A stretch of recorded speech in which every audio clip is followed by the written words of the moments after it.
Hello there everyone, welcome back to our channel again. In today's video, you are going to see how to get payment method in Netflix. So let me show you the steps how you can just change it.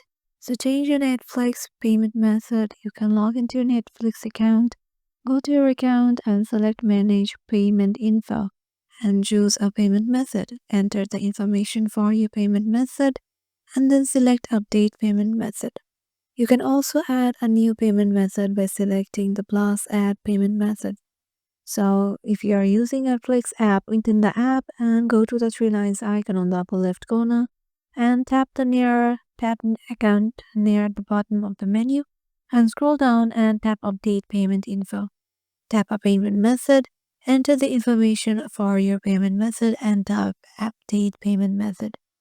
If you're having trouble updating your payment method information, you can check with your card issuer to make sure your card information is up to date and try using a different payment method. So yeah, this is how you can just do it. Hope this video will help you out and we will see you in the next one.